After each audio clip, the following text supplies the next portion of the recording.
nomes que já eram esperados aí ao longo das últimas semanas, mas também não entraram prefeitos, teve a questão da convocação do presidente. Qual a avaliação geral de vocês aí dessa conversa que a gente não teve acesso, na conversa que a gente não teve acesso, e depois já na sessão a gente teve alguns bate-bocas dizendo que alguns parlamentares quebraram acordos? Qual é a avaliação?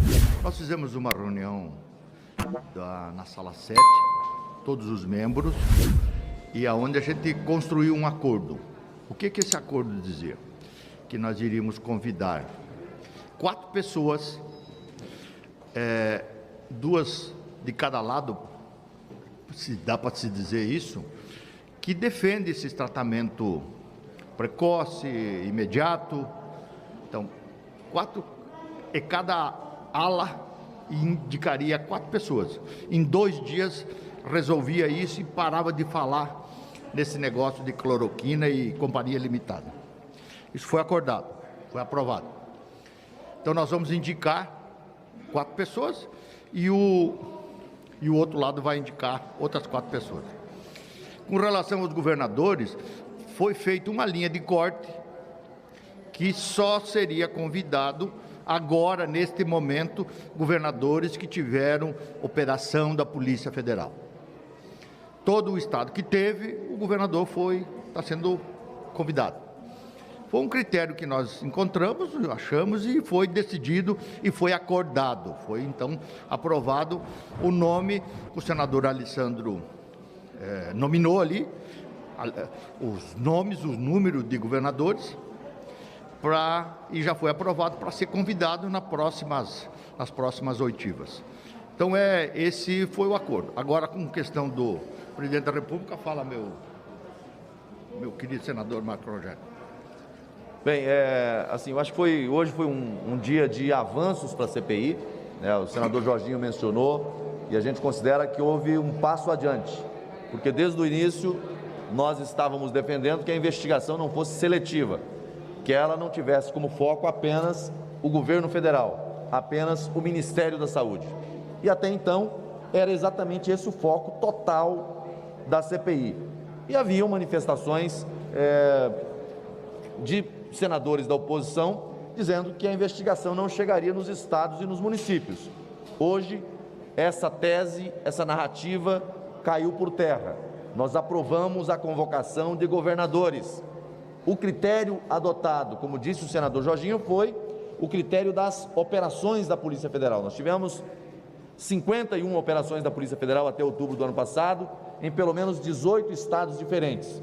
Algumas direcionadas aos governos estaduais, outras direcionadas aos municípios.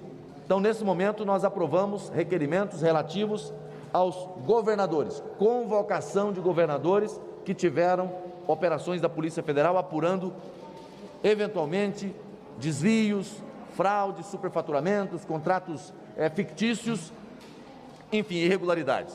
Esse foi o avanço. Com relação aos prefeitos, nós tratamos na reunião interna também sobre isso. Foi levantada uma questão em relação ao tamanho de cidades, só capitais ou cidades maiores. Então, foi, por hora, sobrestada a decisão em relação aos prefeitos. Para um segundo momento, vai ser apresentada uma proposta e nós vamos fazer, então, essas convocações. Mas, repito, como disse o senador Jorginho, está aqui o senador Reisen, hoje foi um dia importante e que muda o rumo da CPI, dando a ela justamente o caminho do dinheiro. É importante investigar o governo federal, porque o requerimento propunha isso? Está sendo investigado o Ministério da Saúde, está sendo levantadas as informações, ações, omissões, violações, tudo isso está sendo levantado. Mas era também objetivo dos requerimentos da CPI a investigação de estados e municípios. O que foi feito com os bilhões de reais que foram destinados aos estados e municípios? A partir de agora, essas respostas chegarão pela via das informações, dos documentos, mas também em razão dos depoimentos que serão tomados dos senhores e das senhoras governadores. Legal aí, né? Juridicamente, há impedimentos para que o presidente da República e governadores falem em CPI. O senhor teme que essa questão seja arguída e que seja judicializada, que acabe terminando do Supremo Tribunal Federal? Como o senhor avalia essa possibilidade? Não há nenhum impedimento na Constituição Federal a que se investigue estados e municípios quando você tem a presença de recurso federal. O que a Constituição protege é a separação de poderes. É outra coisa, não tem nada a ver com unidades federativas. E no caso do pacto federativo, que há que ser respeitado, esse respeito se dá justamente no limite daquilo que é da competência estrita do Estado. Recursos do Estado, manejados pelo Estado, sem a presença de recurso federal, não há que se falar em competência para investigar. Agora, havendo um convênio, havendo um repasse de recurso federal e havendo fundadas razões para a investigação, não há impedimento. Temos precedente no próprio Senado Federal, questão de ordem respondida à época pelo presidente Renan Calheiros, justamente nessa direção, quando o ex-senador Aloysio Nunes faz uma provocação. Ele responde exatamente nessa extensão. E não podia ser diferente. A questão de ordem não poderia ser respondida de outra maneira. Porque se tem recurso federal, tem competência federal para investigar. Exatamente. Basta ver, e é uma questão de fato, que as operações da Polícia Federal, quando acontecem no âmbito dos estados e municípios, acontecem em razão de, eventualmente, ter lá convênios federais. Sem isso, escapa a competência federal para investigar. Tribunal de Contas da União pode investigar quando há recurso federal. O Congresso Nacional, o poder de controle da República é do Parlamento, é do Congresso Nacional. Função de controle é do Tribunal, poder de controle é do Congresso. Portanto, havendo convênio, havendo repasse federal e havendo razões para investigar, há competência federal do Congresso Nacional para isso. Boa tarde, senadores. Senador, em relação à convocação do presidente da República, a gente viu que o senhor ali e o senador Randolph, inclusive, discutiram durante a sessão. O que eu queria perguntar inclusive, não existe nenhuma vedação constitucional para que o presidente não possa ser convocado. A 1579, que dispõe sobre CPI de 1952, ela diz que as comissões podem convocar quaisquer autoridades federais, estaduais ou municipais.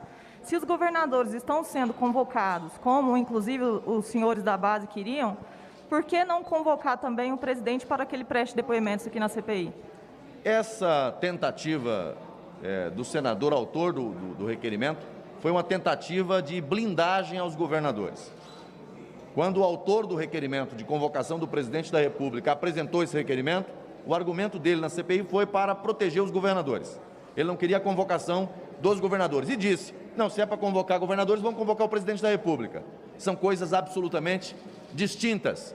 Com relação ao presidente da República, em qualquer momento é possível você interpor, apresentar pedido de processo de impedimento. Em CPI, isso não é possível. Por quê? Porque você está diante de uma violação gravíssima, a chamada separação de poderes. Poderes, são apenas 3 os poderes da República: Poder Executivo, Poder Legislativo e Poder Judiciário. A ofensa grave, a separação de poderes, quando alguém ousa solicitar, pedir, requerer a presença do presidente da República no âmbito de uma CPI. Isso é uma agressão à separação de poderes. Há outros instrumentos para se apurar a conduta do gestor federal, não é por intermédio da CPI. Em relação a governadores, já disse, há competência do Congresso Nacional, do Senado e da Câmara, quando há a presença de convênio federal, muito diferente do presidente da República. Muitos podem criticar, mas em relação ao Supremo, há vários pedidos aqui, inclusive de CPIs, contra o Supremo Tribunal Federal. Por que não se abriu? Mesmo tendo críticas, mesmo reconhecendo que muitas vezes passa do ponto, extrapola os limites constitucionais, não há elementos constitucionais a justificar uma CPI que convoque ministro do Supremo Tribunal Federal, justamente em razão da violação à separação de poderes. Então, o fundamento aqui é diferente. Em relação ao chefe do governo, em relação ao presidente da República, haveria uma clara violação à separação de poderes. Em relação a governadores, não se trata de separação de poderes. Aí o que poderia haver é violação ao Pacto Federativo. Mas esse Pacto Federativo só seria violado se a matéria for de competência dos estados e às expensas do próprio estado. Quando você tem recurso federal, a competência federal também é atraída na investigação. Mas não existe uma vedação constitucional, né, senadora? A Constituição, ela silencia, ela não pontua exatamente que o presidente não poderia vir prestar depoimento, por exemplo, na CPI. O que eu queria ver com o senhor já que estão convocando governadores, não seria interessante também o presidente vir prestar depoimento, ou o presidente tem alguma coisa a temer, que ele não poderia vir prestar depoimento? O que o senhor acha, como um governista, né? Integrante da base? Não é o que eu acho, é o que a Constituição diz. É de hermenêutica bastante simples compreender o que é a separação de poderes. Forçar a barra é outra coisa, mas respeitar a Constituição Federal e a separação de poderes é um juramento que todos nós fizemos, ainda que isso custe caro. Como diz aí, parafraseando um membro da Corte, paga-se um preço por viver em democracia. A separação de poderes é uma garantia constitucional, não para esse governo, para qualquer governo, em qualquer tempo. E isso não é um impedimento para que se investigue a conduta, a responsabilidade de um gestor federal. Havendo crime de responsabilidade, o instrumento próprio, legítimo para isso, não é comissão parlamentar de inquérito. Tem outro instrumento.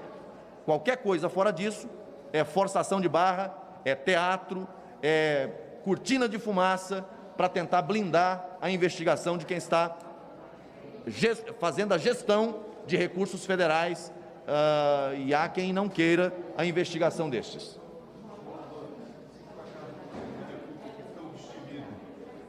Questionar se os senhores se deveria vir à comissão. O senhor recomendaria que ele não viesse, é isso? Não se trata de questionar ou não. Aqui, quem vem à comissão, ou vem porque é convidado, ou porque é convocado. Não cabe outra hipótese. Portanto, qualquer fala em sentido diferente seria especulação.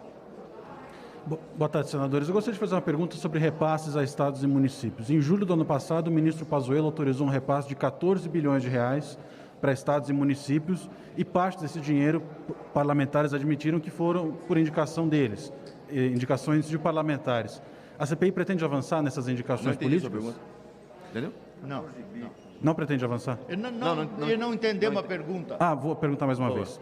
Em julho do ano passado, o ministro Eduardo Pazuello autorizou um repasse de 14 bilhões de reais para estados e municípios para o combate ao coronavírus. Certo. Parte desses recursos, segundo parlamentares, foram por indicação política. Parlamentares puderam escolher para onde enviar recursos dessa portaria do Ministério da Saúde.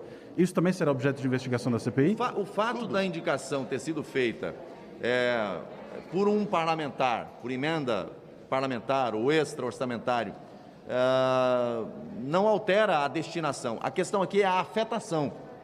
O recurso foi encaminhado pelo governo federal, era para enfrentamento à pandemia. Agora, os requerimentos que foram aprovados hoje não levam em consideração apenas os repasses, porque se levar em consideração apenas os repasses, nós teríamos que investigar os 27 estados da federação com o Distrito Federal e todas as prefeituras, porque todas receberam recursos. A questão aqui é, a partir das operações policiais, é um critério. 2, a partir dos documentos que chegaram, há elementos, há indícios que justifiquem a CPI convocar aqui o gestor para depor? É esse o critério. Agora, se o recurso foi de uma ação direta do governo federal, ou se foi por indicação de um parlamentar, é dinheiro federal. É dinheiro federal. O critério é o mesmo, não há separação. É porque São 175 bilhões liberados para estados e municípios. Os 14 estão dentro de 175. Serão investigados todos. Chegou na prefeitura, chegou no governo estadual, vai ser investigado. Não tem separação. É porque tem um requerimento do senador Alessandro Vieira de chamar o ministro Ramos, que na época era o ministro da Secretaria de Governo, para explicar os critérios para esses repasses. Os senhores apoiam esse requerimento? Bom, assim, eu não conheço esse requerimento. Todo requerimento deve ser fundamentado. O objeto da CPI foi bem desenhado nos dois requerimentos. O que nós temos observado ali são alguns requerimentos que extrapolam o objeto dos 2 requerimentos da CPI. Qualquer requerimento diferente é cortina de fumaça, é tentativa de desviar o foco. Assim, requerimentos que tenham pertinência temática com a CPI, que apura ações, omissões e eventuais fraudes em relação à gestão dos recursos da pandemia, devem contar com o apoio e com a dedicação dos senadores na investigação. Qualquer coisa diferente disso, aí é pura especulação, desvio de foco, cortina de fumaça. Todos os recursos, na soma de mais ou menos, nós estamos apurando isso para ter com precisão, de 170 e tantos 5 bilhões, pode ser fruto de investigação. Primeiro, nós iniciamos agora, fazendo um corte, os governadores que têm operação da Polícia Federal. Não dá para chamar todo mundo, fazer uma festa de igreja, que tem que ser por parte. Então, nós vamos ouvir os governadores, convocamos, já foi aprovado, já está liquidado isso, e os prefeitos, será feita uma avaliação, se serão só os prefeitos de capitais ou cidades também que tem município maior do que a sua capital, que é o caso de Santa Catarina. Joinville é maior do que Floripa. Tem outras capitais também. Então vamos ver, fica só nas capitais ou nas cidades maiores também? Então vai ser feito um critério para que a gente convoque. E aí, se o dinheiro é de emenda parlamentar, é de um convênio do governo federal, pouco importa, será investigado. Só para amarrar, o que importa é na ponta da linha, não a origem do recurso. Se for recurso federal, o que importa é como foi aplicado. É isso aí. Havendo recurso federal relacionado à pandemia, há competência da CPI para investigar. Obrigado, senadores. Um outro detalhe importante que foi colocado hoje, o chamamento de 4 autoridades especialistas que vão falar a favor do tratamento precoce e contra o tratamento precoce. Então, isso também será um debate que os senadores da CPI estarão participando de médicos especialistas que são contra o tratamento preventivo precoce e aqueles que são a favor, para também nós dirimirmos essas dúvidas, que é muito importante para nós, ok? Só uma última pergunta, senadores, em relação à reconvocação dos ministros Queiroga e também do ex-ministro Pazuello. A gente sabe que era uma coisa que os senhores não aprovavam, mas acabou tendo maioria para passar. Qual a avaliação? Vocês entraram em acordo durante a reunião ou não? Como é que foi isso? Isso foi feito um entendimento no próprio acordo que a gente fez, para no momento oportuno eles possam voltar aqui. Então nós não tivemos nada contrário a isso, até porque já tiveram o depoimento. Então acho que é justo, acho que até é necessário o próprio ministro da Saúde vir atualizar uma prestação de conta mais para frente um pouquinho de como está a pandemia, enfim. Ele vai ter a oportunidade de poder dizer que resultado deu todas as ações. Então a gente não teve contrariedade e concordamos com essa aprovação. Só sobre isso ainda, senadores, em relação à reconvocação do ex-ministro Pazuello, nesse último fim de semana ele participou daquele ato, todo mundo viu que ele participou do ato sem máscara, depois de ter aqui pedido desculpa na CPI por aquela imagem dele sem máscara num shopping em Manaus. Vai ser mais difícil esse novo depoimento dele depois dessa situação para os senhores que são da base? Obviamente que ninguém é convocado à CPI porque usa máscara ou deixa de usar máscara. Isso não é critério para ser chamado na CPI.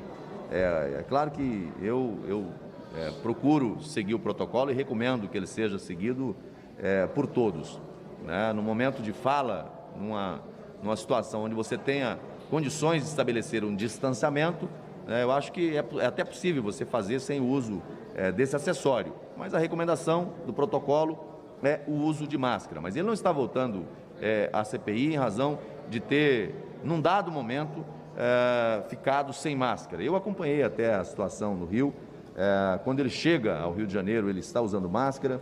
Quando ele vai pegar a moto para fazer o passeio, ele está usando máscara. Apenas quando ele sobe no palco, junto com as outras autoridades que têm um convívio mais próximo, é que ele ficou sem o acessório. Não acho que seja adequado, mas não é essa a razão pela qual o requerimento foi apresentado de reconvocação. O argumento de fundo que a oposição apresentou para a reconvocação seria eventuais contradições no depoimento dele. Então não há por parte do governo objeção que se convoque para esclarecer pontos de contradição. Agora, há um patrulhamento em relação a essa questão de máscara, né? Faz-se isso em relação ao presidente, faz-se isso em relação ao Pazuello. Há outras figuras públicas que, vez ou outra, são pegas na mesma situação e não se tem a mesma cobrança em relação a essas figuras. Eu repito, eu defendo, né, o cumprimento do protocolo, mas esse patrulhamento é um patrulhamento também político. Valeu. Obrigado, gente. Um abraço.